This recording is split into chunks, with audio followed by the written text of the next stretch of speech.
Buckle up, sports fanatics. This is the Sports Chasers Podcast, your HQ for in-depth sports talk. Join host Kevin L. Warren and crew as they dissect the hottest stories, ignite debates, and bring you closer to the action. From locker room whispers to expert takes, we cover it all. It's game time, so strap in and grab a drink. The Sports Chasers Podcast starts right now. Hey, what's going on, everybody? What's happening, everybody? It's another edition of the Sports Chasers Podcast coming to you live and direct. It's a Thursday night. I'm glad everybody's doing well here on this Thursday night, man. Make sure you like, click, and subscribe to the channel. Make sure you also hit the bells for all the notifications. And for all those that's listening within the sound of my voice, hey, on the podcasting side, you give us that 1, 2, 3, 4, 5-star review, 5-star review. Glad you're joining us tonight. Hey, we got a lot of things to get into with the world of sports. A couple teams in the NHL look like, well, not a couple, like one team, the Vegas Knights got packed up last night. Pack them up. Who else? The NBA, Golden State got packed up last night. It's a cruel summer. It's a cruel summer, man. It's a cruel summer. Hey, man, we having some fun already, man. The Knicks could have packed up Boston last night, but I don't know what happened, man. But hopefully they can get it done tomorrow, man. But let's meet the crew. D-Dubs, what's up, man? How are you tonight, sir? What's going on? Doing good. Thursday night, man. Yeah, a lot of teams got packed up. NHL, NBA. Yeah, it's a cruel summer for Golden State. Draymond, get out of here. Yeah. Pack them up. Pack them up. I give him some respect for. Pack them up. I give him some respect for at least apologizing to the media. But other than that, you know, it's time for them to go. I didn't know he apologized to me. Well, he apologized. He got to go do his real job now. Yeah, he did. He did apologize for making the statements talking about you know playing the victim. Okay. Pretty much. You know, a guy makes a lot of money, man. Yeah. Can't be about too much of anything, man. You got control of a lot, so yeah, life is good. It should be. Ain't that what Future's good? He said life is good, right? Hey, man. That's what my TV says. My TV comes on, life's good. Yeah, man. DA, what's up tonight, sir? What's going on? How are you? You gotta pack them up, boom, boom, boom. Pack them up, doom, doom. Pack them up, boom, boom, boom. That's an old song, so better hit the road, Jack. And then don't come back and leave today. It would make my day. Padlock, don't want to see ya, because I don't need ya. No. It's an old joint. Gwen Guthrie, I think it is. Gwen Guthrie, that's her name. Man, yes. When I was young, going to the Red Parrot, boy, they threw that joint there on B. Man, them girls never lose their goddamn minds in there, boy. And I'm right with them. Right with them. Trying Red Parrot. I was Red Parrot. And then my gangster life. Yeah, man. Broke gangster. Yeah, she meant padlock in my heart. Yeah, Gwen Guthrie. Yeah, she said pack him up. Pack him up. Pack it up. Yeah. Tell him, Debbie, is that not the way that song used to go, Debbie? That padlock, boy, that was it, boy. Shout outs to Dad. She said, "Sound won't see ya, because I don't need ya." SBT's got packed up.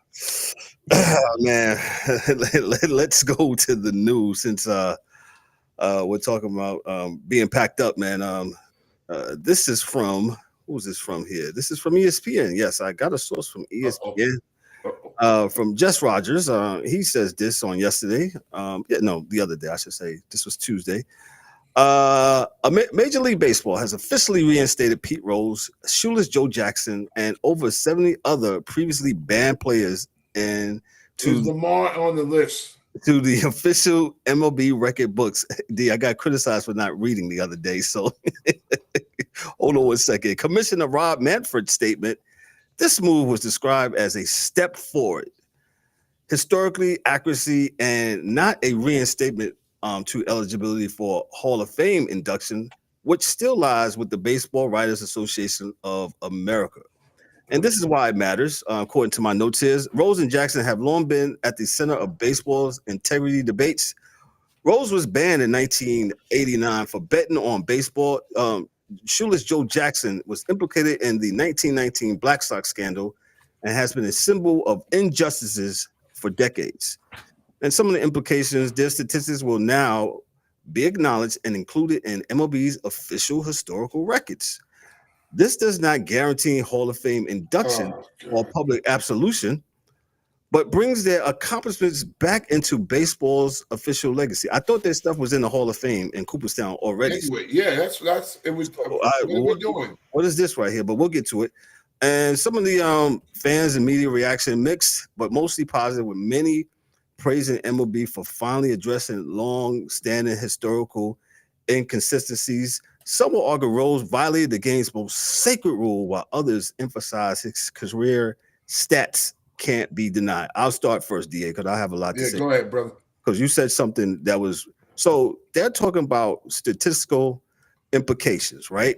And you just shouted out Barry Lamar Bonds, right? The all-time yes, sir. home run hitter. Yes, sir.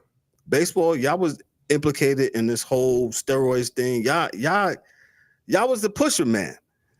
And your pusher. I'm your mama. I'm your daddy. I'm that in the caddy. I'm that dude that you need.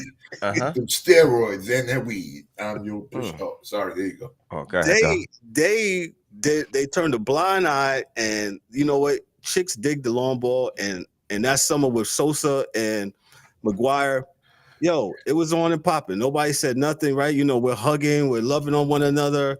And then when Bonds, you know, he goes for the record for 714, he breaks it, and you know, comes out that they're but everybody in that age was doing it. You know, Roger Clemens, you know. What was that? That was 99, Kev? That 99, 2000. I think from 95 on to like 2006. Right? It wasn't a cruel summer. It was a hot boy summer. Hot boy summer. Yeah. Hot boy summer.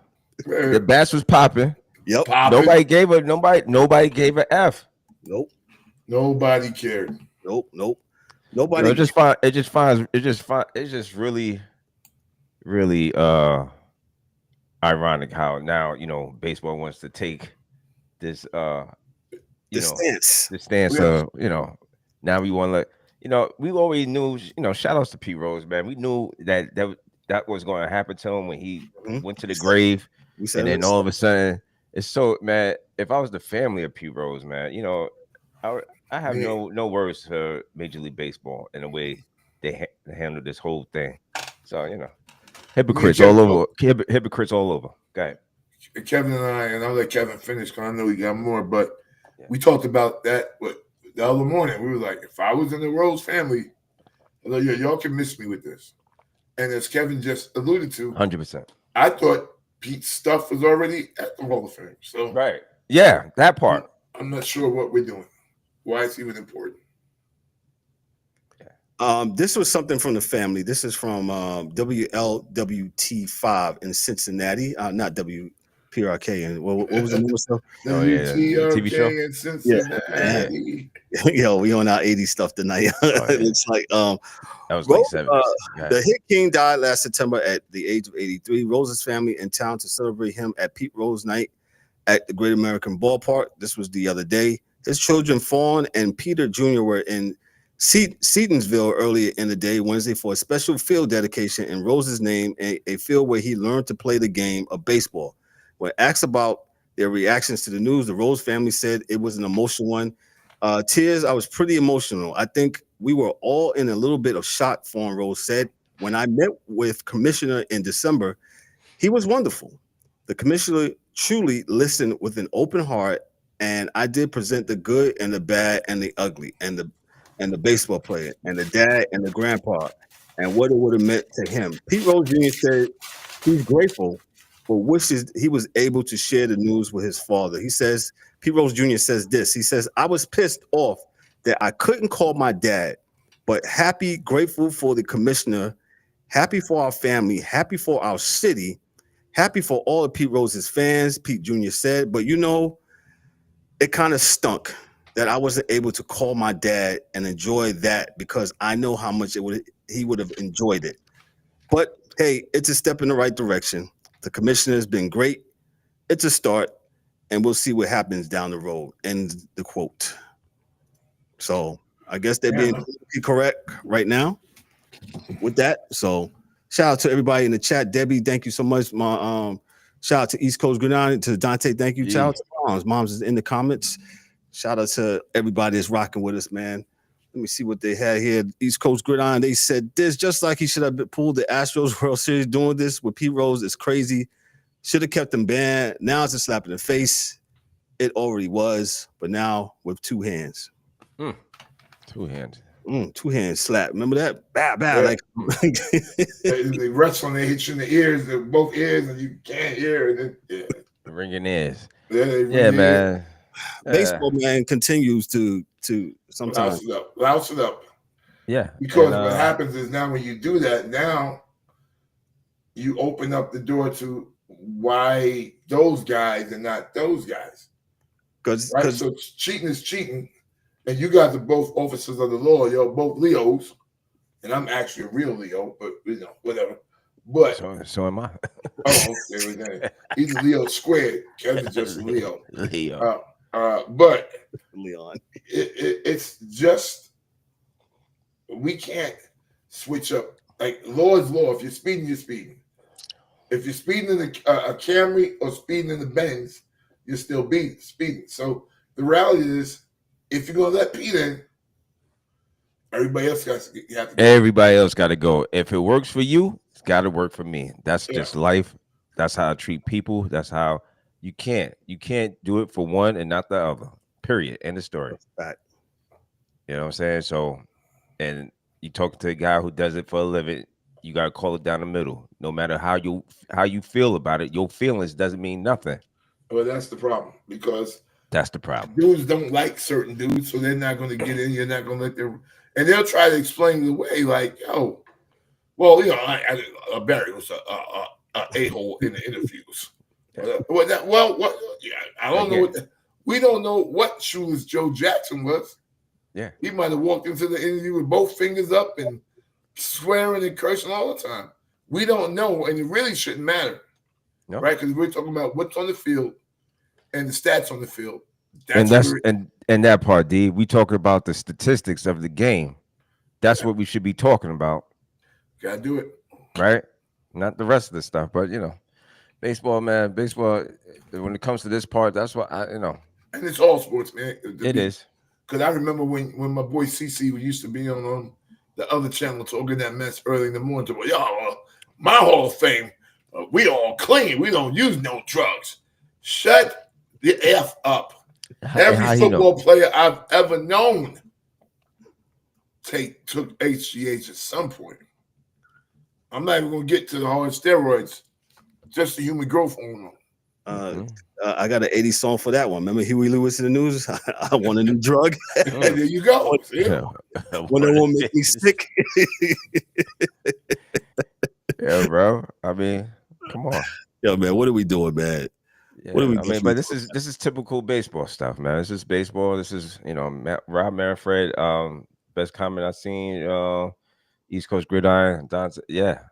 Fraud, man. This guy, fraudulent stuff. So hey, this is what baseball has done and continuously gotten it wrong. And again, like DA said, if you let one in, you gotta let everybody in. If you open the pool up for one person, there's a lot of other people in the neighborhood that wants to get in. Wants to go in the pool. That's a whole fact, man. That's a whole fact, man. Let me move to some football news. Football is on the top. Let me see. Should I start with the good or the bad? I started with the semi-bad. It's not bad, but Caleb Williams, he said he tried to avoid being drafted by the Bears in 2024. I don't know why he would open up to this. I just happened to see this article here. Really, this is what we're doing. 30 minutes before we came on the air. Some of the things he said, Caleb Williams and his father, Carl Williams, actively sought to prevent Caleb from being drafted by the Bears with the #1 pick. What Carl Williams, the dad, he said he criticized the NFL's rookie wage scale and collective bargaining agreement labeling them as unconstitutional and detrimental to Caleb's market value. And then he said they had a preference for the Vikings. Caleb Williams expressed a desire to play for the Vikings after a positive interaction with head coach Kevin O'Connell during the NFL Combine. And then the Bears, they had a firm decision. Despite that, the Williams family's efforts, Bears general manager Ryan Poles informs Caleb that the team would draft him regardless of their preference. Caleb Williams started all 17 games in his rookie season. He recorded 3,541 passing yards, 20 touchdowns, and 6 interceptions. The Bears struggled. They had a 5-12 record. And now they got a coaching. They had a coaching change. The Bears hired Ben Johnson as their new head coach this year. Ben Johnson was the hot coordinator from Detroit, and hopefully he can turn it around. Da, I'll give it to you. Why now? Well, no, hold on. Thibs, go ahead. Yeah, exactly. Why now? Why is this? Who asked this question? That's who asked this question. This is this boy's second year, right? If I'm not mistaken, it's his second year. And why are we asking him such a question about who he wanted to play for? What however it went down. Who cares? Who cares? He's a Bear now. You're a Bear. Yeah, for a full year. Yeah. Why did you feel? And here's furthermore, you as the player and your daddy right there. Why did y'all feel like y'all need to answer this question? See, this is the problem with these guys, man. Instead of they tell me they go to media trainer, I can't tell. I can't tell because you answered some of the dumbest questions, and y'all got the liberty to say next question. I'm not answering that. We're on the dumb question. We're on to Cincinnati. Yes. What's the reincarnation? So you answering this question, you set yourself up and the whole entire organization, along with your teammates, to be asked these ridiculous questions. Instead, you just saying nothing. Go ahead, D. Just saying. I'm just on the 25th letter. Why?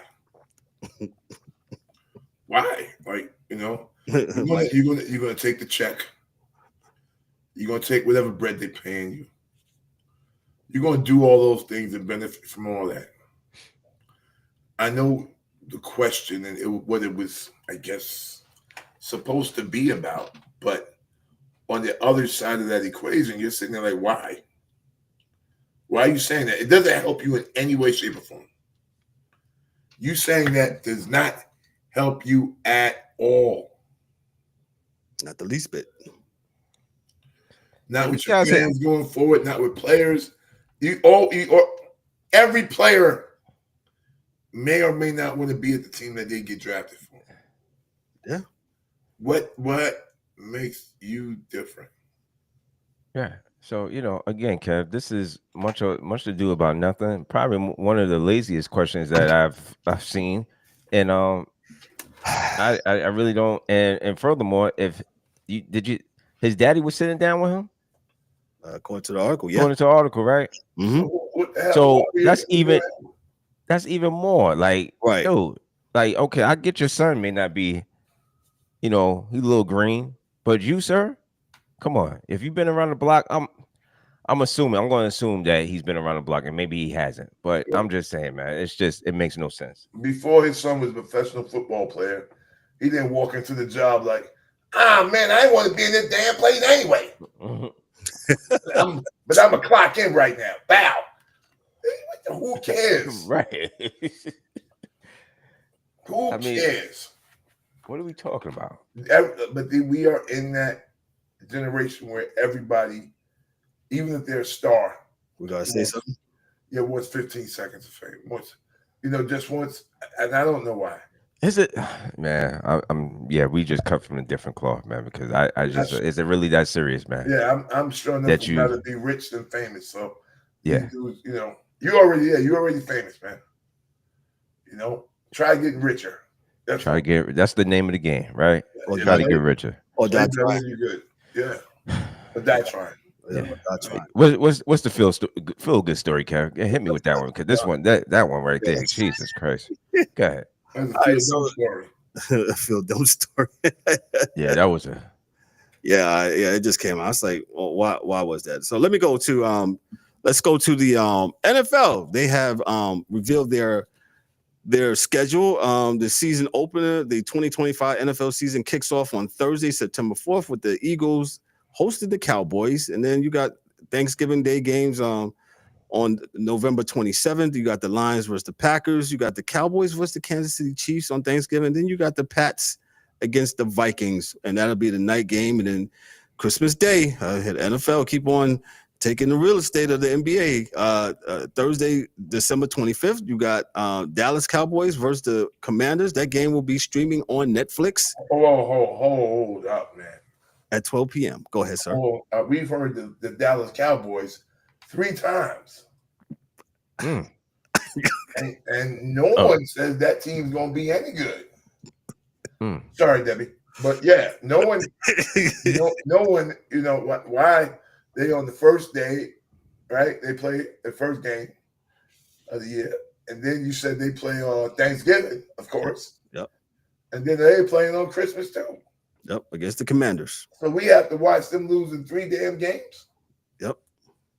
Let me carry on here. You got the Broncos at the Kansas City Chiefs. That's also streaming on Prime Video, and that's the 7:20 game.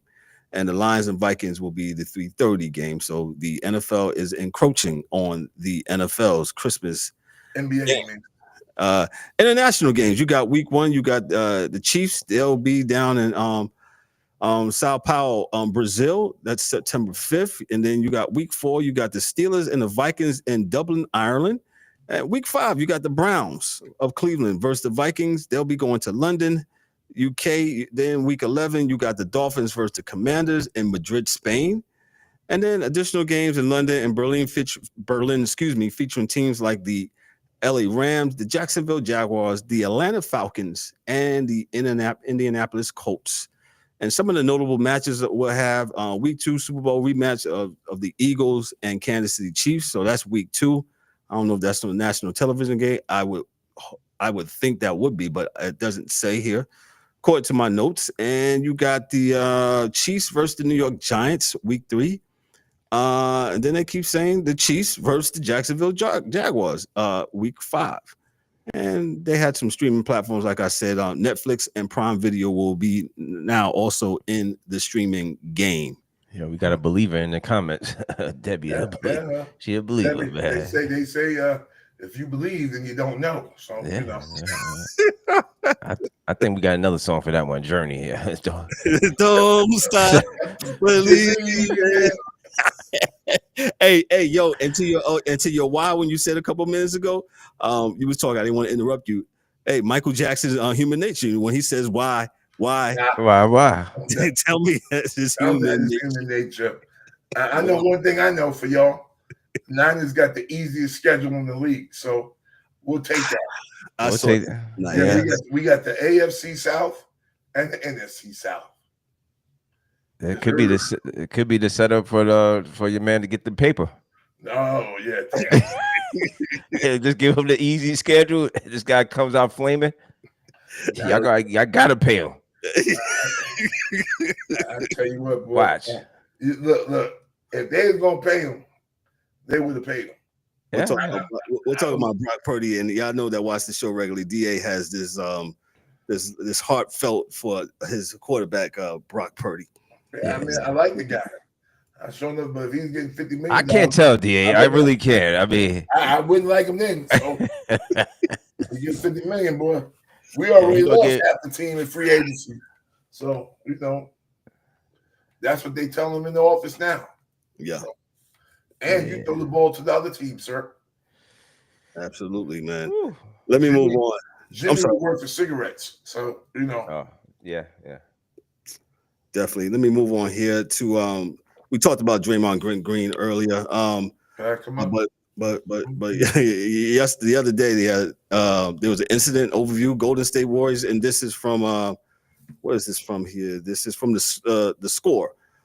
Thomas Titley, he says this Golden State Warriors fell forward. Draymond Green was fined $50,000 by the NBA for making inappropriate comments that questioned the integrity of the game's officials.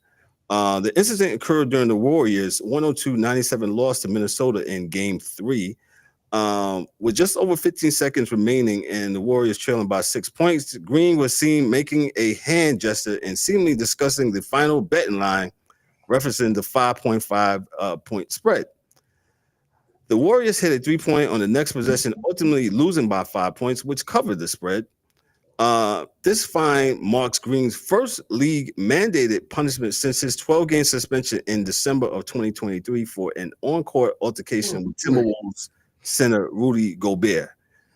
And then it says, and the Timberwolves went on to pack Golden State up last night and get them out of here. Yeah, go ahead. I'm sorry. No, I'm done.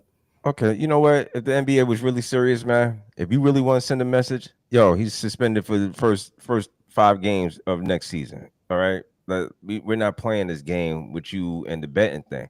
All right, that's what they should have done. Not unless they want people like me to believe that this crap is fixed. They better get it right. Well, that's what I'm saying. I mean, if you think that. If you can't have a guy over here on the sideline talk about, hey man, it's 5.5, 5.5, dog. Come on, man. Yeah, see, so if you're talking like that, they need to actually suspend you for a year because now we're gonna have a bet. We talk about the integrity of the game. We're gonna get a betting investigation on you, sir. Yeah, we talk about the integrity of the officiating. We already had Tim Donahue. Was it Donahue? Yep. All right, that's over almost 10 years ago now, just about, if I'm not mistaken. Mm-hmm. But so NBA, I mean, you got, and this is what happened. This is what we said when you put all this betting stuff, and you got these guys out here betting. We already had, you got the official. You already had several players involved in illegal betting, putting bets on themselves. One guy went to jail, right? They didn't want. I don't think he went to jail. I think the NBA suspended him for life. He suspended. Yeah. So hey, I just think that when it comes to that, if you want to be, if that's going to be my hard stance, if I was the NBA, that would be, I'm not playing that. And if it so happens to be one of the star players that we have to sit him down for half a year or a whole year, so be it. Well, I think with this commissioner, and I think the two of you will agree with me, this commissioner ain't gonna bust a grape. Oh, Softy? Oh yeah, Mr. Softy? Nah. He's not gonna do anything like that. To somebody that don't play all the time, it's easy for him to just say, "Hey man, you're banned for life." Mm-hmm. For Draymond, who I guess he hangs out with, whatever case may be, he was like, you got them white parties. Don't do that. 50K. I didn't say freak off. I said at a white party, man. I said, yo, man, that's that man's thing, man. But I'm just saying. But and the white party's turning something else after 12 o'clock. Yeah, homeboy, yeah, homeboy, wow. But yeah, Kev, that I mean, NBA 50K, you got 50. That's right. It's not. It's almost like doing nothing. Right. And I believe personally that the betting does run the league. But if you got somebody in the league saying it, what's the image? What are we talking about here? Right. Right. What are we talking about here? Now I got to do the research on these guys and betting. Are they what are they allowed to bet? Listen, the reality is they shouldn't be doing nothing. Right. Nothing. Right. That's part one. Right. They should not, because like he just said, how simple was it? One basket. He knows it's a 5.5. It's 6. One basket. That's pretty simple. That can happen at any time, folks. So my thing is, if you have a guy that's talking about it, thinking about it, what's the next step? Doing something about it. That's why, listen, man, it's not necessarily what we need to have happening. Even if it is happening, we should not be talking about it. So, right. That's definitely. Let me move on. This is from The Score, and this is from Kyle Miari, and this is about Cincinnati Bengals. Troy Hendrickson, 30-year-old defensive end for the Bengals, is entering a final year of his contract, which is set to pay him $16 million. They got a contract dispute going on, and Hendrickson, has publicly stated he will not play under the current contract terms, citing disagreements over the structure of a potential extension. He emphasizes the Bengals' push for a shorter deal, which he believes will lead to an annual renegotiation. The performance metrics on Hendrickson says over the past 2 seasons, Hendrickson has accumulated 35 sacks, including an NFL leading 17.45 sacks in 2024. Market value, according to Spot Track, Henderson's market value is estimated at $31.5 million per year, nearly double his current salary. Some of his communication breakdowns, Henderson expressed frustration over the Bengals' lack of communication, stating that the situation has become personal and has led to some animosity. There's also some trade considerations. The Bengals granted Hendrickson permission to seek a trade in March. The Colts were among the teams reportedly interested in Hendrickson.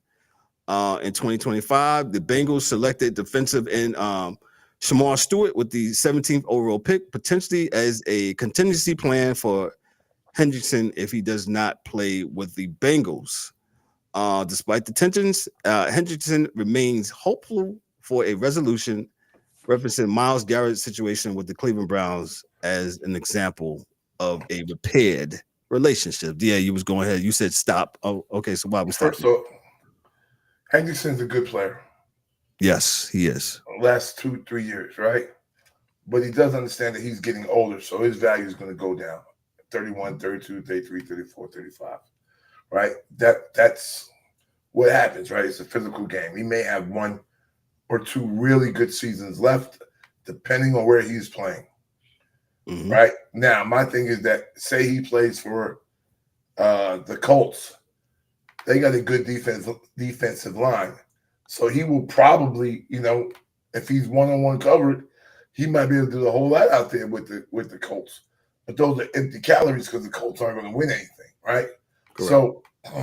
So if he wants that, and if he thinks he's going to get paid by the Colts, then like you said, Cincinnati gave him the option to go shop yourself. So now we have the 2 converse thoughts. So 1, he's shopping himself, and 2, he's mad at the Bengals for not communicating with him. They did. They said, go shop yourself. And when you come back with a number, we'll talk. It sounded real close. I thought you said something else. You said go shop yourself. Well, yeah. Put yourself out on the market. Gotcha. That don't sound good either, right? Yeah. Yes. Yeah. Well, whatever. Get out there and see how much money people are willing to pay for your services. Correct. Damn, services. That's bad too. Pause. Now, but at his age, he's at the kind of pinnacle. He's going to start sliding. And the Bengals, why I said stop, Kevin, was because he's worth $31 million a year. The Bengals are not paying they don't pay people. They are notoriously cheap. Very cheap. So, and like you said with Purdy before the show, we was talking about it. The reality is, folks, if they were going to give you that money, they would have gave you that money. Right. Facts.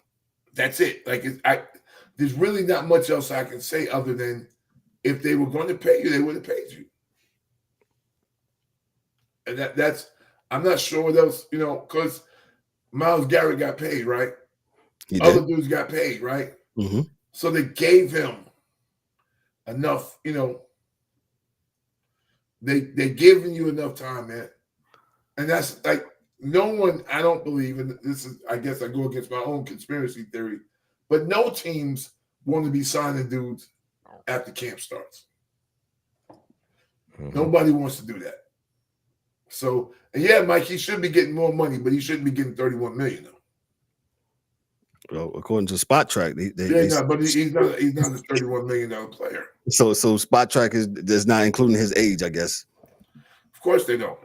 But no, they're just going off of his numbers. But in a football game, we all know there's a whole lot of circumstances and factors that may boil into someone getting numbers, or they were doubling this guy, or maybe he got some guys on the inside. They blitz a lot on the inside, so he got freed up on the outside. There's a number of things that could have gone to 17 sacks. And sometimes, just sometimes, the team that you play for has that film, and they say, yo, look, man, we watched the film. You had a good year, but it wasn't a good year because, like, you're a dog on your own. You know, you got paired with this guy, and the coaching system helped as well. Of course, you got to put in the work on the field. Right. So, but don't think like it's all just your skills that got you to where you're at. Yeah. Listen, you said it before, and I think Dan, who's not on tonight, Dan told us that one time on an episode here, and you said it, how Cincinnati is notorious, and being that Dan is a Steelers fan, he knows kind of the intricacies of the Bengals, being that they play in the same division. And you know, Dan said like, yo, the Bengals, you know, their practice field is like a parking lot, man, and they go out there and toss the ball around. And how this guy, the Bengals owner, he's, like you said, he is notoriously cheap. He is not going to pay. Look at the last few guys, man. I was about to say that. Go ahead. Joe Burrow was the only one guy's money. Jamar Chase had to wait a year and had to go through all his histrionics to get it. The other receiver that they, T. Higgins, correct, had to go through a bunch of stuff to get that money.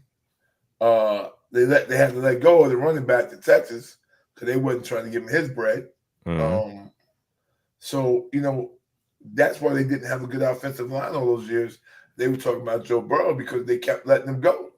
The good guys they had would bounce because the dudes that left there played somewhere else, because they wouldn't pay them. Right. So, and yes, Mike, whoever gets them, they're going to get a great player for like 2 years. Now they're worth $60 million. Yeah, that's something to consider. Because there are no 2-year contracts, right? So if you know you only got 2 years left, you're going to try to get a 3-year, 4-year. So right. You get 1 year free money, and then they'll cut you, So, dudes to do what they want to do, but I think he's a great player. I'm not saying he's not a great player.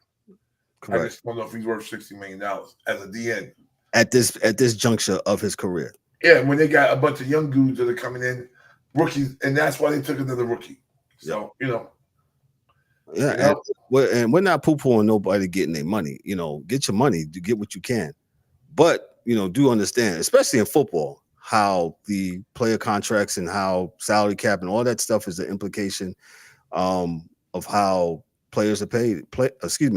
And DA always says, the quarterbacks should probably have their own separate account, so to speak. Yeah, should, but they're not gonna do that. Yeah, they never do that. So let me move on from somebody who ain't getting their money to somebody who did get their money. Derrick Henry, he's got a historic extension. Henry has signed a 2-year. After we say to no 2-year deals, right? A 2-year, $30 million contract extension with the Baltimore Ravens, including $25 million guaranteed. This record-breaking deal is the largest ever for an NFL running back over the age of 30, making Henry the third highest paid running back in the league by average annual value. He had a great performance in last year in the 2024 season. Henry led the NFL with 16 rushing touchdowns and amassed on 1,921 yards rushing on 325 carries, averaging 5.9 yards per carry. Then he had the synergy with Lamar Jackson. Henry's powerful running style has complemented quarterback Lamar Jackson, enhancing the Ravens' offensive dynamics. Then he's committed to fitness. Henry invests approximately, get this, he invests $250,000 annually in body maintenance, including a strict diet, a training regimen, contributing to his sustained elite performance at age 31. Ravens GM Eric DeCosta praised Henry's contribution and indicating the team belief in his continued impact on and off the field. D-Dubs, your thoughts about Derrick Henry getting D-Dubs is not there. DA, your thoughts about Derrick Henry getting the bag. So that's $15 million a year plus the 25 guaranteed. That means that contract is only worth 1 year because they'll cut him after one. They're not going to pay him for two unless he win the Super Bowl next year. So Right. it's worth it because he did and does what they brought him there to do, and that's the perfect marriage, right? And they got a good offensive line, and they're always trying to improve that offensive line. Yes. And, he's that dude that, he'll keep beating up against the wall 5 yards, 5 yards, 5 yards, 95 yards. 5 yards, 5 yards, 5 yards, 95 yards. And beat you over the head. You're right. Yeah. So I think it's in this case, I don't know if they'll keep him for 2 years, but, they'll keep him for one. He got a guaranteed 25, which actually covers the second year, and then, if he's doing well after this, but he won't get extended again there because just the mathematics on running backs with their age, so forth and so on. I don't think no one will give him, he'll be almost like guys in the NBA 1 year contracts. Right. If he plays anywhere. I think Darrell Reeves was the first guy that kind of did that where he just started rocking for 1 year at a time. So he was betting on himself, man. That was really tremendous. And at that time, nobody was doing that. He was like, I'm gonna bet on myself. I just play, 1 year. Yep. 1 year. We want to give you 3 years. No. 1 year, because I could be out next year. No, the money market might change, kid. Yeah. Today's price is not yesterday's price. So, nope. It's all good. Yeah. Definitely not, man. So, D-Dubs, your thoughts on Derrick Henry before we move on to the MLB power rankings? Yeah, I think it's a good, good deal. I didn't think he was going to stay on longer, but I think I heard somebody say it was a perfect marriage. It ran its course. Last year was good. I thought they should have went a little further. Went a little further, man. What was that? That was his first year, right? With yeah, that was first year with him. First year. I mean, it was a good year. So I mean, I remember the Cowboys were just standing there with their twiddling their thumbs and they didn't do nothing. Right. That's right. They didn't. Right. And they were football season. That was Cowboys. Yeah. So America's team. I'm good with it. I hope they could get over the hump, but I don't know. They should be able to. We'll see, man. Every year they get older, man. As Sir Charles said yesterday, each year you get up. It's another year. You're getting older, so that window is closing. If it hasn't closed already, so yes. Yep. Let me move on to baseball. Even though we talked about baseball with the hit king Pete Rose, let me move on to baseball. And this is the power rankings. Not according to CBS tonight. It's according to Yahoo from Zach Kreiser of Yahoo Sports. He has his key top five. He got here. He got the LA Dodgers, who are 27-14. They've been very consistent this year. The Dodgers, the world champions, 27-14. The New York Mets, they're creeping right behind the Dodgers. The Mets have been playing very well. Soto has been coming on and hitting. Shout out to the Mets. Hey, shout out to the Mets and the Yankees this weekend in New York. They'll be having a Subway Series starting on Friday night in the Bronx. Yep. A lot of things going on in New York City this weekend. You got the Subway Series. You got the Knicks tomorrow night. Hopefully they can pack up Boston and get them out of there.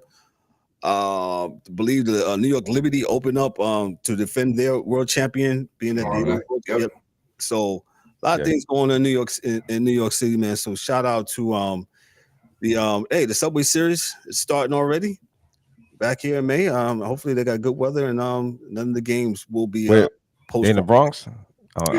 They're Bronx. So Soto comes back. I would like to see how they're going to greet him when he comes back to the Bronx this weekend, man. I don't know if the fans boo or not. I don't know why they would, man. Look, man, this is the money they offered him, and he wanted more, and someone else gave him more money. Oh, New York fans are wild out, man. They're gonna wild out. They will. They gonna. I just think they're gonna do it because he's a Met. Doesn't matter. Yeah, so. I think they're gonna wild out and do what them bleacher creatures do out there. Yeah. Yeah. But I like the fact that both teams are very good, right? They got pretty much similar records, the Mets and the Yankees, and Mike is starting boo already, man. See, there you go. Right? There you go, boo, man. That's what we do, man. So be good. Yeah, let me go to the number 3 is the Detroit Tigers. Tigers are playing well. Man. Tigers are doing very well, man. Picking up from last year, man. The New York Yankees, they're number 4. They're climbing the rankings with a solid their gameplay. And these other teams, the San Diego Padres, 25-15. They round out the top 5 with their pitching and hitting. Tatis having a really good year, man. Really is, man. So some of the Tiger remarked they're tied for the best record in MLB. The Tigers are. Yep. The best run differential at plus 77. They're on pace for a franchise record of 105 wins, ranking the top 10 across most offensive and defensive categories. You got Brett Marion. You got what is this here? It says, oh no, I'm not gonna read that. And then you had the New York Yankees, led by Aaron Judge, historic on base and powerful performance. I think Judge is still hitting around. I don't have it. How much is Judge hitting? Is he still hovering around 400? 380. 380. Yeah. Despite injuries, and it's wild for a dude that big, man. To see a big guy that big hit that way. So yeah. Yeah, and he uses the right porch in Yankee Stadium to his advantage. Yes. He's always hitting opposite field home runs, man. So shout out to Aaron Judge, man. And they're currently leading, and the Yankees are currently leading the league in on base percentage. And then, like I said, what I alluded to, you got the Yankees and the Mets. They're facing off in the Subway Series, the first incarnation of the Subway Series this year. And like I said, that's happening in the Bronx. You got Aaron Judge versus Pete Alonso and Juan Soto returning to Yankee Stadium. The Yankees hold advantages in offensive and starter rotation stats, but the Mets excelled in fielding and base running. The little league teams beat the Yankees with fielding, so they're little pony league teams that field better than the Yankees, but we'll do what we can do. So, yeah. Some of the notable performance for last week, reaching base in nearly half his plate appearance. Aaron Judge, he's reaching base in nearly, get this, half of his plate appearances. He's leading the MLB in that power stat. Pete Alonso, he's improved selectivity at the plate, and he's contributing more to the Mets offense. If you ever see, Pete was pretty much carrying the Mets like in April. Yeah. And while Soto was trying to warm up a little bit, Pete, he continued to hit. And they had that whole thing of Soto. He had the luxury of hitting in front of Judge. I said, Judge, yeah. I said Alonso ain't no slouch either. Nope. So Javi Baez, he's transitioned to center field. He's batting 308. Mm-hmm. And looks like he has turned the corner as with the Tigers. So shout out to the Tigers. Shout out to baseball. Baseball, you could have got that Pete Rose thing right. And let me go back to something what Dante said. I think Dante's not on here no more, but Dante said something about hand-eye coordination. I've been saying that for the longest. Yes. Baseball, you have to, and this is going back to the Barry Bonds thing and the steroids thing. At the end of the day, whatever y'all said they took, that's great. Okay, right? Y'all never outlawed it. Y'all never said that, speeding going over 45 miles an hour was illegal. Y'all just let people just do it, and that was fine, right? But at the end of the day, you still have to hit the baseball. Yeah, ball to the bat. You still have to hit the baseball. And I know I'm going to get some old-time purist dude that comes on here, but he violated the sanctity of the game. Shut up. Yeah, no, MLB violated. MLB violated. Yeah, MLB. At 95, they fans were not going to games. Nope. Because of the strike in 94. Yep. Right. Correct. First time. That's a whole fact. As Kev always says, chicks dig the long ball. So what they did, they cooked up this whole Mark McGuire, Sammy Sosa thing. Mm-hmm. And put that out there like it was the best thing in the world.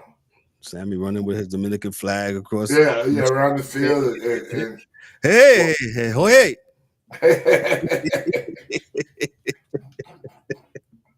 Oh, hey, we're running on the bases, you know?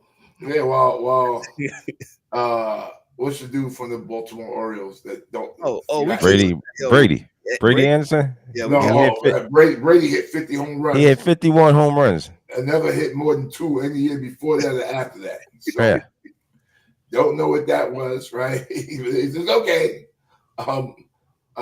What's my man that forgot English that played for the Orioles? The other guy, they had him in DC. Speaking to the government, Rafael Palmeiro. Yeah, Rafael. It's all good those years, man. It was the Wild West. I seen a homeboy throw somebody out from his butt outside the third baseline. Oh, that's your man. That's your man that passed away. God bless. Yeah, God bless him. Yeah.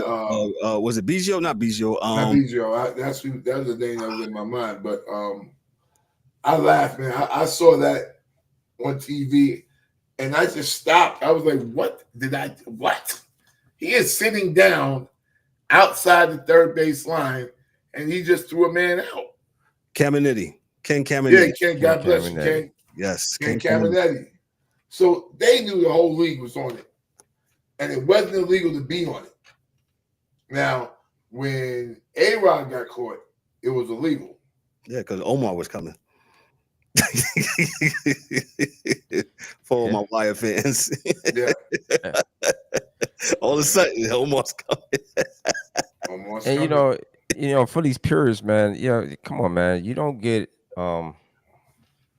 baseball doesn't get to walk away in my line of work. You was involved. You was involved, so you don't just get to walk away.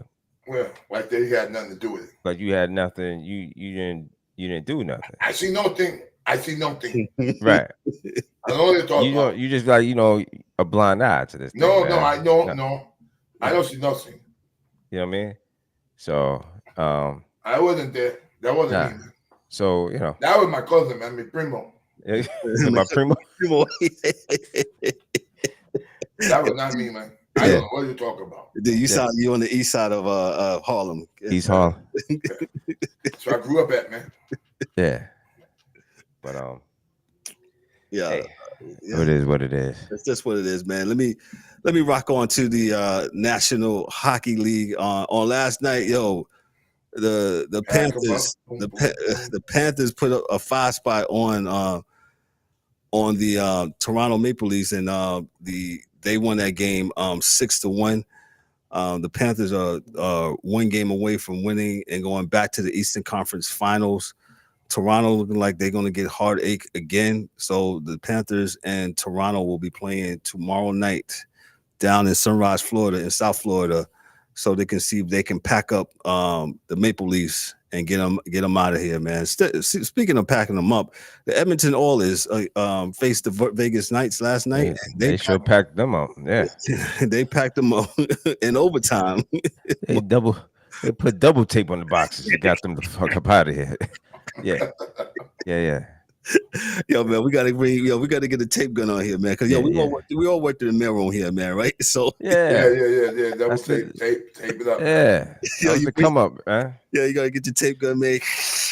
Yeah, man, you gotta put a double tape on that, man. Yo, that box is fragile, man. Yeah, that box is flimsy. It's a flimsy box. You got Get all the way, all 4 corners, Yeah. So Vegas, got packed up last night by Edmonton, man. And tonight, you got Carolina facing Washington. That game's in the district. That game is tied in the second period. What is it, 1-1? I think so. 1-1 with about 8 minutes left in the second period. And then tonight, you got the Dallas Stars have an opportunity to pack up the Winnipeg Jets. That game, the Dallas Stars lead the series 3-1. So we'll see if they get a chance. Dallas won the other game. They won game 4 the other night. 3-1. They beat the Jets. So that's where we're at with the hockey that's going on. Dan will be back next week to go over the NHL. I am not the hockey dude. Dan is the hockey dude. I just stand in the gap for him. And Dan does an incredible job with the hockey, man. Dan loves hockey, man. And I love that he does an awesome job when it comes to hockey, man. Let's move on to the NBA, man. Our resident NBA expert guy is driving. He should be on here shortly, he says. But man, we might as well start with the Knicks and Celtics, gentlemen. Well, look at that, right on cue. Right, he must have heard me. The resident NBA expert must have heard me because I said we're gonna start the NBA, and then here he comes, Ryan D'Souza, man. Ryan, what's up, man? How are you tonight, man? What up, fellas? Can y'all hear me? We can hear you loud. Yeah. We can hear you loud, clear, sir, man. And you're right on time for your segment, the NBA with Ryan D'Souza. Cool. To us, man. Let's start off with Golden State and the Timberwolves. Yeah. Man, let's start with that. Golden State got packed up last night. Let's talk about it. Go ahead, sir.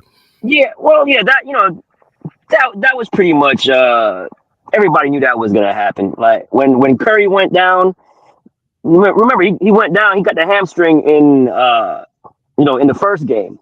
Correct. And not only that, they were coming off a brutal series with Houston going to Game 7. So that took a lot out of them to begin with. And the whole thing of Kerr not playing Jonathan Kuminga in and out of lineup. It was just a lot of question marks going on. And like in game 1, they stole home court, but then you lose Curry, and it's hard to lose your best player, right? And we actually saw Boston do it with against the Knicks last night. Yes. But in the long run, you can do that for one game.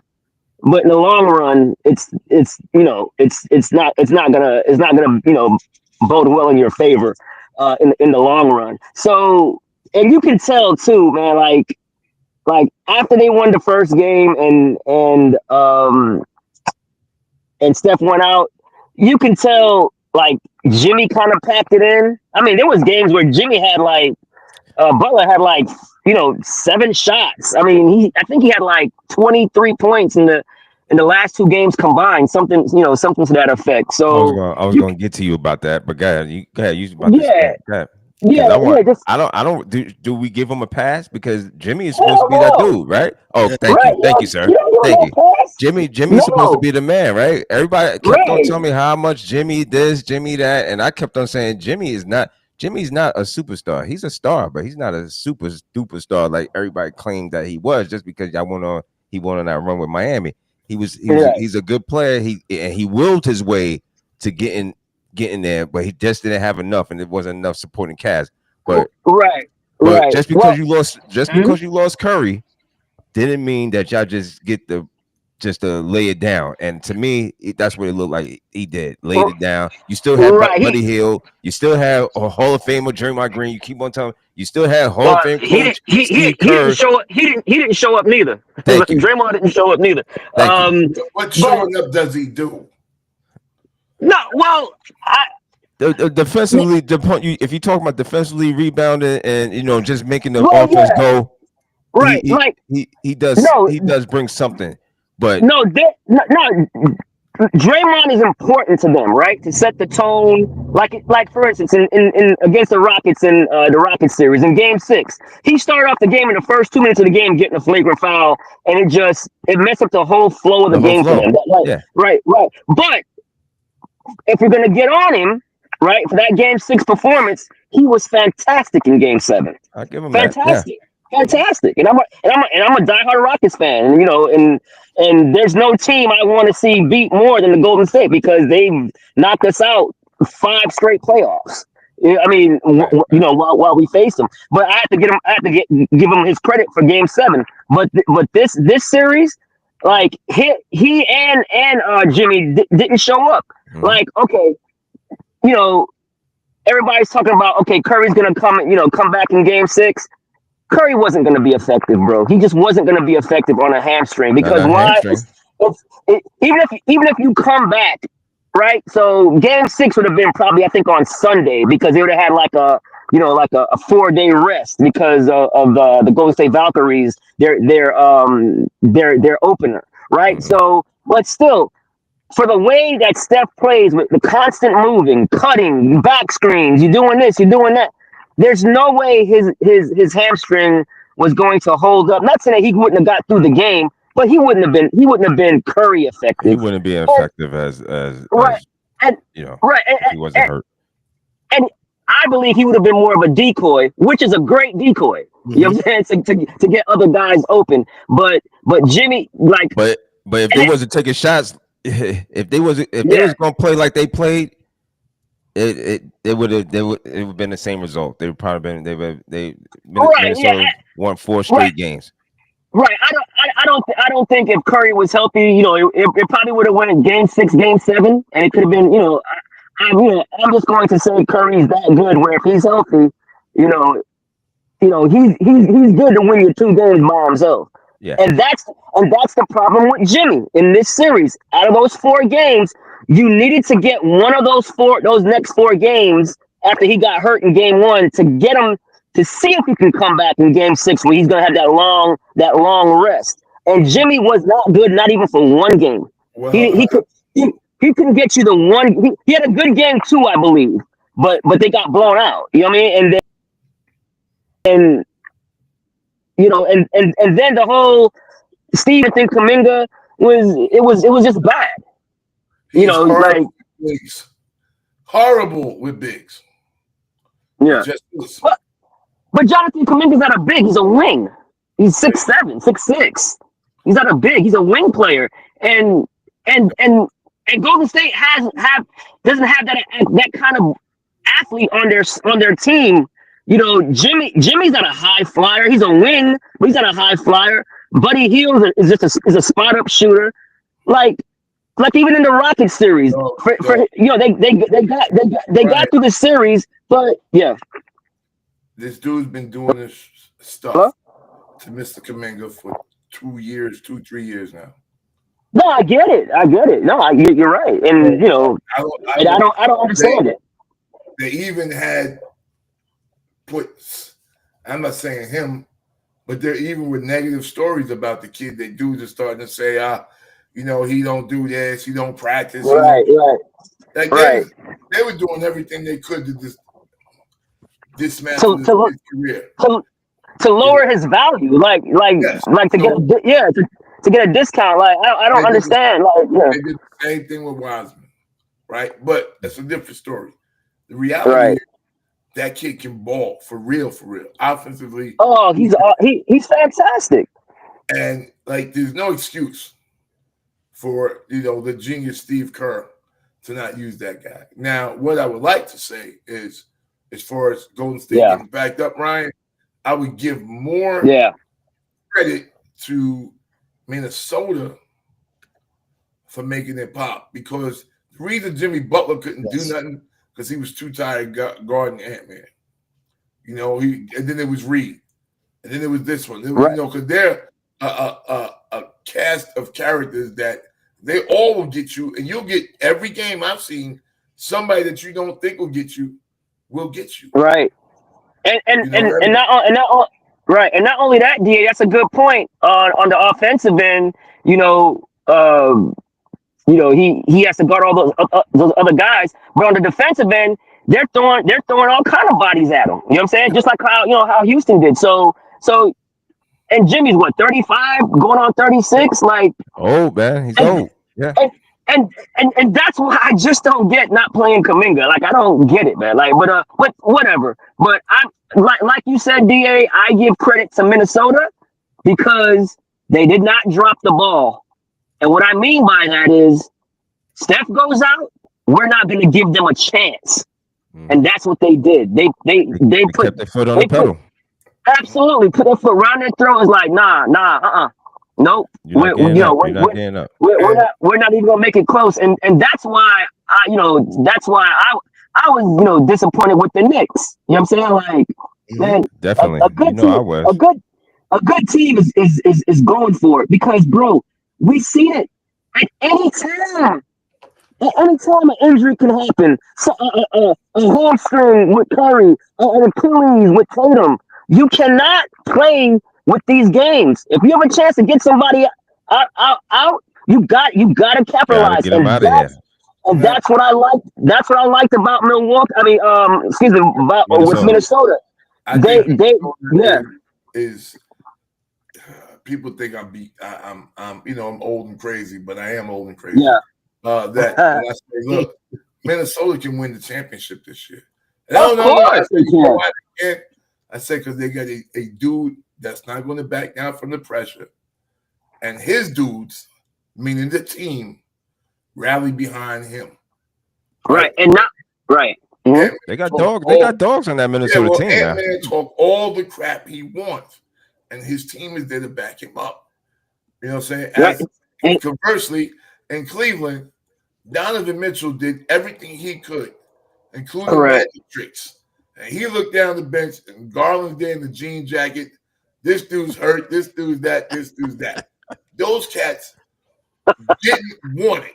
That's point blank. Period. Hey, yo, my man told me, he said, yo, man, Garland's toe, man. I was like, dog, nobody, this is the playoffs, man. I understand that. I say I saw Isaiah Thomas' foot fall off in the Staples. That was the Staples there, right? What was it? You got a table, bro. The Great Western Forum. That's the Forum. Western Forum. I saw Isaiah's foot fall off. Had one foot. And he was amazing that game. He had like 30 points. Yeah. He had 30 points in a quarter. Hey Ryan, I got a question for you, real quick before we move on. Real quick. Before we leave this series with Minnesota and Golden State, bro, have y'all seen what Julius Randle's doing? He's been amazing. That was 2 points I was going to bring up. Julius Randle is balling, and he improved his game with the Knicks and elevated again. Went to another level with Minnesota, and he's playing well, man. So shout out to Julius Randle, DiVincenzo, all them boys. Real quick, one question for Golden State: is it over? Yeah. Is it over? Oh yeah, it's been over. Okay. I just want because I'm tired. I'm tired because these talking heads are gonna keep on trying to it's breathe life into them. It's over. I'm looking at them saying it's over. Bro, players. The last 3 years they've been struggling trying to just make the playoffs, fighting the playoffs. Correct. You know what I'm saying? Right. So it's been over. Remember, they wanted KD. They didn't want Jimmy Butler. No. They wanted KD at first, right? And KD said nah. KD's like, nah, I don't want and KD, to KD's credit, KD's like saying it's not that I wouldn't go back, it's just I don't want to do it like in the middle of the season. He just didn't want to do that, right? And I can understand that. I really think that he said I just don't fuck with y'all. Fuck with y'all like that. That's what he said. And that could very well be it. But he don't like him like that. He don't. I mean, they not friends like that. But right, and the reason why I say it's over, right, is because look at all these young teams in the West. The OKCs, the Rockets took them to a Game 7 with hardly any experience. They took them to a Game 7. Like Denver's still gonna be good. You're still gonna have Joker. What you gonna do with that dude? You know what I'm saying? Joker just needs some help, and we'll talk about that. Joker just needs some more because what's homie's name? Who can't shoot? Oh my God! But we'll talk about that. I'll let Ryan get. He's supposed to be a shooter, but he's not a shooter. Somebody Michael Porter. He can't find the shot. He can shoot, man. He can shoot. Remember too, he's struggling with the shoulder injury too, man. Like he's out there, like he's not even supposed to be playing, to be honest with you. You know what? Ryan Cass ain't trying to hear that, dog. But I understand what you're saying. But I get it, but he's out there playing. And, he's out there playing. Well, you're not doing your job, dog. I get what you're saying, bro. But when it comes to playoff time, and you out there, we thinking that you can play. If you're more of a detriment than you're a positive to, I get it. That's basketball, man. That's basketball. You're get gonna it. have ups and downs in the playoffs. I Oh mean, no, this is more downs than ups. But go ahead. well, I mean, I get you, but yeah, but last series he played great. Yeah, but Denver at this Yeah, so he played great against the Clippers. He played good. Yeah, he did. Denver at this point in time doesn't have anybody else to put in for him. So he's got to be there. So no, he's got to be there. He's struggling with his shot, but he can shoot at any time. You can get hot. It's just like the Celtics. The Celtics missed all those threes in the first 2 games, but then at any point they can go on a heater and so. And they did. And they did. And they did. So, yeah, man, but props to Minnesota, man, for taking care of business and not giving them any life. And that's what that's what a good team does. That's what and to your point, DA, that's what a contender does, and they are a contender. They can win it, man. They can win this whole thing. And what happens with old teams, and this is just historically, man. Yeah. They take series lackadaisically. So they always we can lose that game, so we'll come back and win here. Right. Minnesota was like, nah, no. And that was one thing where I didn't want that for the Knicks, because the Knicks are going to match up with, if they move on, you got Indiana sitting and waiting. And Indiana has been hot. They are like ridiculously. Right. And they got a really good coach. So. Right, and like I said, man, the more games you play, that's more wear and tear on you. That's more of a chance of somebody spraying an ankle, pulling a hamstring. You got to get teams up out of there, man. And kudos again to the Indiana Pacers. That's what they did. That's what they did. They got them up out of there. So we'll see what happens with OKC in Denver tonight. If OKC can be that team. I know Donovan was trying. He looked at his teammates, man. I got to get the hell up out of here. So, but it won't happen. Who's that? Donovan Mitchell. Oh, nah. It's just. Yeah, I'm sure he's looking at the dudes on his team like, you're soft. You're soft. But the thing is with Cleveland, this is 2 years in a row now, because last year the Knicks handled them. Yes. You know what I'm saying? Like out of there first round. You're right. Like I think in 5 games or something like that. Yeah. So you might be right. You never know, man. Goes all in, but he just took the bag, so he's going nowhere. So just got the bag. Well, but that doesn't mean anything. You can always trade.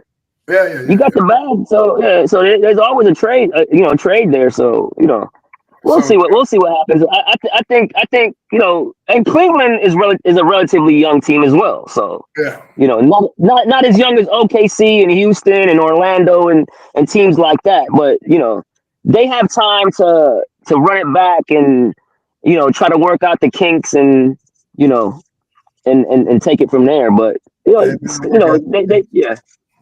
better. But see that goes into this whole Giannis thing with people talking heads throw his name around with every team. I'm like, your dude is getting a lot of bread. It's got to be the money for money. You got to match up, whatever you do. Right. So there's not a lot of teams that can afford Giannis. True, and not only too with the salary cap and the second apron. That's teams. The years of having 3 max guys is basically gone. You know what I'm saying?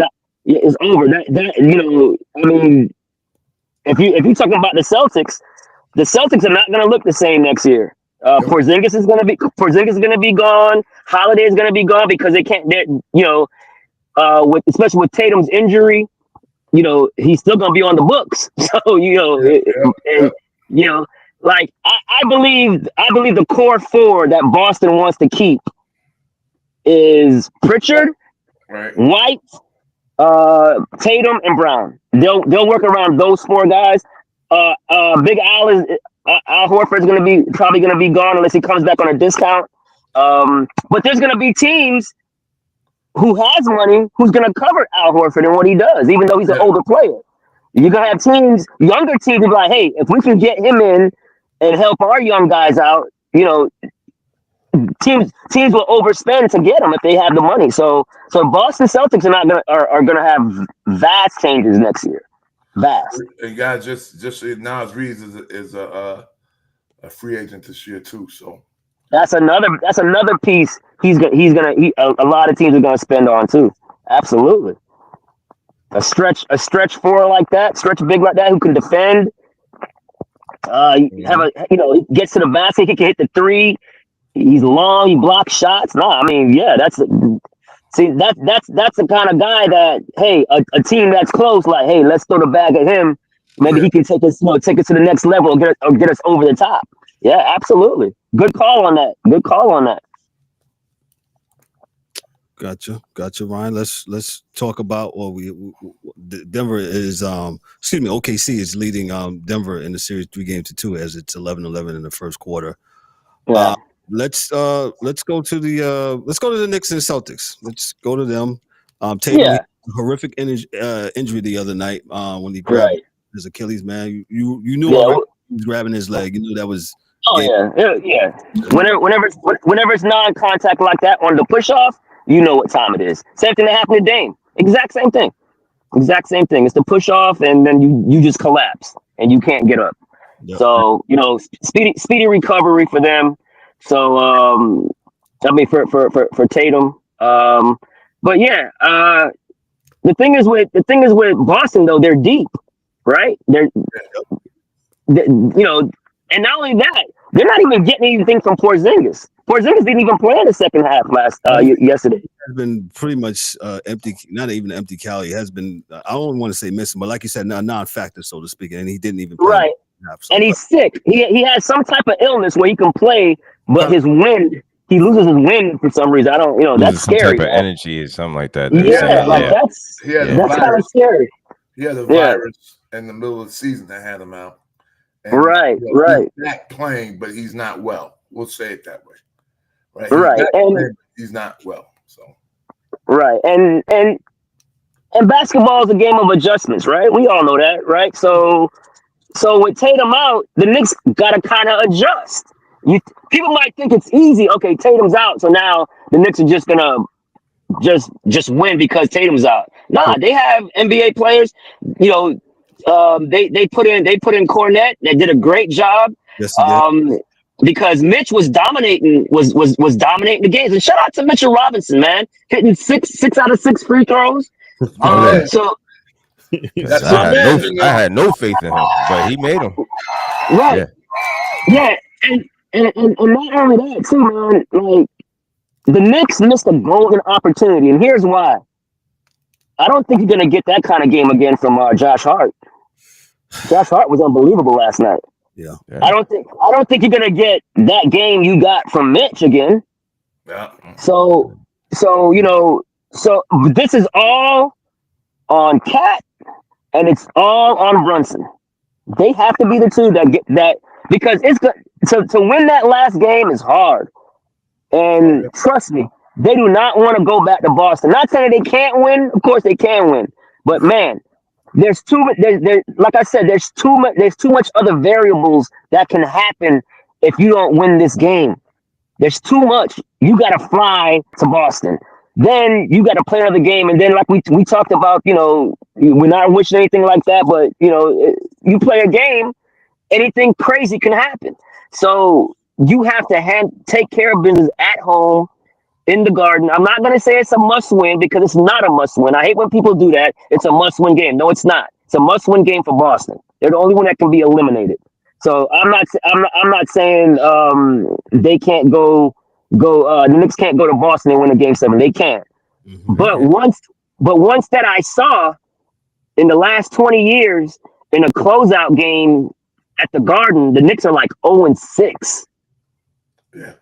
The Knicks have not been good at home this year in the playoffs. Absolutely not. No, right. And for somebody said something today that kind of piqued my interest and made me think about it. It's like playing in the Garden, right? The Mecca. It's like the other teams always want to play great at the Garden, right? So it's a double-edged sword. Like the Knicks, the crowd can give you energy, but then also too, the crowd can put a lot of pressure on you as well. So it's gonna Yeah. that game is gonna be pressure packed, especially if it's close. Been saying that for years, Ryan. That's you're absolutely correct. It's a That it's place a because different it's a different type of different place place. because people get up for playing in the Garden, Right. playing in New York Yeah. City. It's They may America, not right? necessarily want to play there to be the home team, but for whatever reason, Correct. they love playing there on the road. It gives them a Right. different type of energy, and Right. sometimes it goes against the New York the home team It does. who has It the energy, does. who has all the things, but it is something about that, and that's a very true statement. And Right. I've been seeing it all my life. Even And with the superstars, all yes, the superstars want to go there and put on a show. they put on. Everybody, Jordan's double nickel. You know what I'm saying? I mean, Harden had a 60-point triple double. You know what I'm saying? Like, like everybody. So it's the Garden's a gift and a curse, man. With the team, but I still like. Listen, man. I just said you can win one game without your best player, maybe even two. But man, at some point, losing Tatum's gonna hurt them. You know what I'm saying? So it should, Ryan, but I think part of their calculation, and I don't think I agree with this calculation, is that their style of play will cover for that, like it did the last game. So White can you're absolutely right. Well, you can play a close game with the Celtics, and if that light switches on for a quarter, the game's out of reach. Right? You 50 at halftime, and the next quarter they score 37 and you score 19. Game's over. Correct. And that's what they're banking on, right? And that's why they shoot all those threes. Because they say at some point, just like how you said, DA, at some point, it might not be the whole game. It might be a quarter for 5 minutes in that quarter, and they hit like 10 threes, and then they go from a close game and they're up 15. Yeah. Like that. So that's what they're banking on. They're banking on keeping the game close and then have a barrage of threes just rain on you. And one thing with the Knicks, all those comeback wins take a lot of energy out of a team, mentally and physically. Oh, of course. And right. And also the team that's building those leads are confident because you say to yourself, hey, we're good enough to build a 20-point lead. We just blew it. Mm-hmm. And like you said, their style of play is going to keep them in the game. And what they're doing, which is smart on Joe Mazzulla's point, all they're doing, they're attacking their two best players on defense. They're attacking Cat in the screen and roll, and they're attacking Brunson in the screen and roll. They're putting both of them in the screen and roll actions. And for the life of me, I don't know why Cat always wants to play drop zone. Dude, go up and cover. But the reason why he goes to drop zone, doesn't want to cover, because he makes the stupidest fouls. Like, dude, you don't have to foul way out there. You know what I'm saying? Like, and then his body language when he makes the fouls is like, frustrates everybody. Everybody's watching. And that's why he doesn't get called. Everybody's watching. You ain't lying, man. That's why he doesn't get called. Oh my God. I was about to, you hit that right in the nose, man. I was like, man, he makes the most craziest ticky-tack fouls. I'm like, dude, what are you doing, man? He's been doing that since he's in Minnesota. Right. He's been doing that since he got into the league, man. Just the fouls. But at some point, right, from the basket. Yeah, at some point, have you not learned? I mean, what's the problem? Why you don't understand? I know that. No, he never got a chance to learn because he was so bad at defense. They brought in Rudy Gobert to cover him so he could stay bad at defense and keep playing offense. Yeah, that's the problem because he never had a chance to learn how to play defense. So. Well, yeah, and to be honest with you, man, there's a lot of fouls that he gets hacked on and killed on, and he don't call it. So I gotta give him some love too. But it's because when he's driving, he looks he's so awkward, right? It looks very awkward. So the refs don't give him the benefit of the doubt. And then he's always, with the gestures and the things, and he's known for picking up just bad, silly fouls. But what they're doing is they're attacking your two best offensive players, and it's wearing them down. Even though Brunson is great in the fourth quarters, it's gonna take its toll eventually. And you have to attack him because you can't especially Brunson, you cannot let him rest on defense. While playing defense, he's too good offensively. He's too gifted. He's too skilled. He's too clever. He's too crafty. So you have to find somewhere to impact his legs, because let's face it, Brunson's defense is his offense. That's his defense. Yeah. You know what I mean? So, but yeah, man, like if you would have told me yesterday, if Mitch would have gave you what he had, like 8 and 13 and 6 and 6 from the free throw line, and 8 points, 13 rebounds, and then Josh Hart is hitting threes like he's Reggie Miller, like, if you'd have told me that, I'm like, and there's no Tatum, I'm like, oh, the Knicks win by 20. Should have won a game, yeah.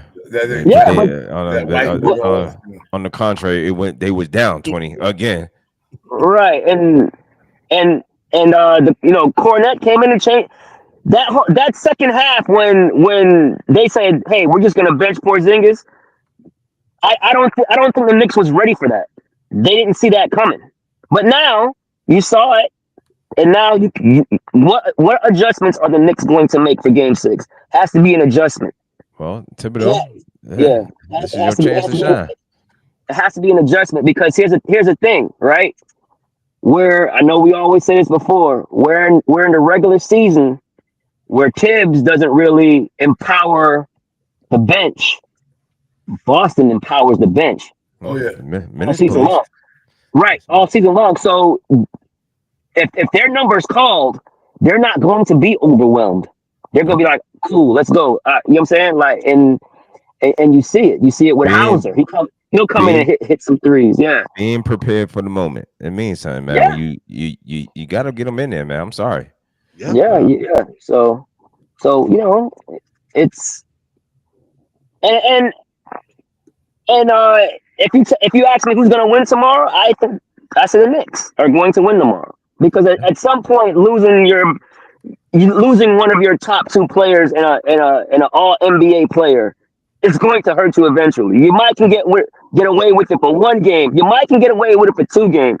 And if you ask me who's going to win Game 7, if it goes to Game 7, I'm still picking the Knicks. I'm picking the Knicks. Because I'm like you just said, you might could get away with 1 game, 2 games. Yeah, you're not going to get away with 3 games. Yes, good point. No, I'm not going. And if they do, it's going to be one of the shame on the Knicks. Biggest ever. It's going to be one of the biggest. Shame on the Knicks. Boston come back and beat them without Tatum. Nope. Shame on the Knicks, and Thibs bags will be packed. Pack them up. Thibs bags will be packed. I guarantee you that. Listen. I you know me. I've been a big Thibs, apologist. I like Thibs. I think he's good for the Knicks. I like him too. I like him too. If they blow the series, he's getting fired. He's getting fired. Pack him up. And Mike Malone will be your head coach. Oh, 100%. Yep. And Mike Malone will be your head coach. Yeah, I'm not apologizing for this, because this is the series that you should have had. Period. End of story. Yeah. We'll have to see for tomorrow. We'll see what it is. Yeah, I'm with you. But at some point too, Thibs got to make adjustments too. Thibs got to throw a wrinkle in there and like, hey, let's not. I mean, you can't just have one game plan and this is just how we're gonna play. Curveball, no curveball. Right. He needs a curveball, bro. Like a curveball.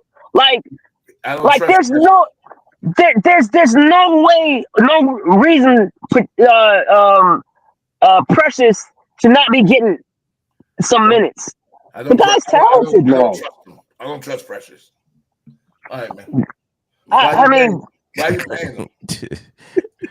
yeah. He said, "I would trust Precious, man. Nah, we can't get you in there, bro. Nah." Yeah, but why you paying him? You're saying that's what Thibs is saying. That's what you're saying. Yeah. Oh, okay, yeah. Like, and not only that, when Cat was hurt and missed time and Precious was in the starting lineup, Precious wasn't balling.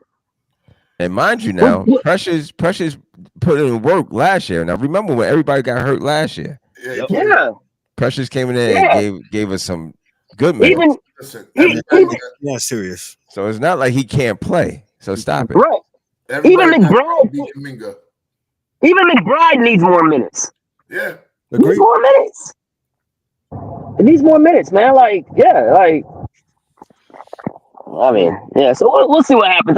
I still think the Knicks are in the driver's seat because, like I said, at some point, you losing your best player, one of your two top dogs, it's gonna take a toll eventually. And if it doesn't, it's a choke job, and Thibs is up out of there.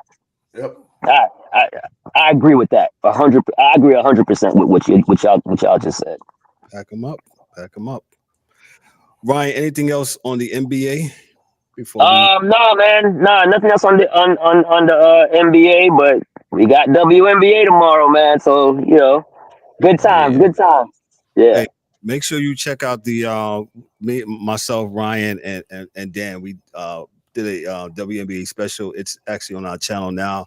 Check us out. We broke down all the ladies, all their teams, and hey man, we had a good time, man. And I definitely enjoyed it, man. So check it out. Like I said, Ryan said the season starts tomorrow. Hey, the WNBA is back. This is what we wanted. And hopefully the ladies, they'll give us a good season, give us some good competition, because that's what we want to hear. And shout out to all the guys on the Sports Chasers. Ryan created a WNBA fantasy basketball league. This will be the first I'll be participating in one, man. We're going to have fun with that, man. So I think everybody has joined. The draft taking place here in the next 30 minutes. So 30 minutes, man. Now you can go in and see what draft pick you got. What pick you got? Let's see if Dan gets number 1 pick so he can get Caitlin. Or if not, we can make trades, man. So I'll send if I get Caitlin, I'll send Dan a 1 for 3 trade. You gotta give me 3 players for Caitlin. He'll do it too. Get that Caitlin. The Caitlin effect. I guess Dan will be mad as hell if I get Caitlin, because I'm not even. I got the computer drafting for me, so. There you go. Whichever one. Let that auto pick draft for you, big dog. No problem, man. No, we're gonna have tons of fun, man. It's tons of fun, bro. Tons of fun, man. Ladies and gentlemen, he is Ryan D'Souza with the NBA. Pulls up 3-pointer. Bang! Bang! It's good. Wins the game at the buzzer. So, Kev, man. Yes, sir. Why can we play that and we can't play my girl Gwen Guthrie? You can't play Gwen Guthrie for like 5 minutes, so we'll get flagged. No. I don't want 5 minutes. I just want pack them up to do. Oh, you just want this? Remind me to do this weekend. I'll get a snippet of that, and I'll absolutely play that. Yes, we won't get flagged on that. We play like a little snippet of it. Yeah. Bang! Oh. Yo, shout out Mike Breen. That's Mike Breen on the call, man. Hey, great show tonight, man, fellas. Thank you so much, man. Parting shots before we get out of here, man. Let's start with D-Dubs. D-Dubs, what you got for us, sir? Nothing heavy, man. Everybody have a good weekend. What we got? WNBA. Be looking forward to that. Good see another good season. Hopefully we get a good season like we got last year. So, nothing too heavy, man. Good show as always. And see y'all next week. See you Monday. See you Monday. Appreciate you, sir. DA, what you got for us, sir? None. Everybody be safe. God bless you all. Good night. Appreciate that. Ryan D'Souza, what you got for us, sir? Yeah, man. Good show, fellas. Shout out to all the other guys, all the other sports chasers. Looking forward to the WNBA season. Looking forward to our fantasy league, and looking forward to the ending of the second round and the conference finals, man. So, hey, I don't have a dog in the fight no more. So, good luck to you, Knicks, man. I hope you guys get it. Yeah. Appreciate that, man. I just want to see my friends happy, man. You know what I'm saying? Like, you know, I know in sports misery loves company, but I'm rooting for you guys. You know what I'm saying? Yeah. We appreciate Thibs, you better get the job done. That's all I got to say, brother. Thibs, you better get the job done. Pack it up. Knicks got it. Knicks got it tomorrow. Yeah. Gotcha, man. Yeah. Listen, I ain't got nothing heavy, man. Great show as always, as D-Dub said it and alluded to. Just love these guys, love what we do, man. And we talk sports, man, and we talk all the sports, and we're real about it, man. From hockey to the WNBA to the NBA, MLB, and no hot takes. Tell them, Kev. No hot takes. No hot takes, man. Got a lady. Talked to a lady the other day. She's from the Czech Republic, man. She actually she believes she's some kin to Martina Navratilova. We're gonna have her on here, do an interview with her, man. So like I said, we cover all sports, man. So she's a this player, man. So I look forward to that. And Wimbledon is about to start up too, right? I believe May? No, the French Open comes first before Wimbledon. So is it okay? Wimbledon, it's summertime. A little bit later.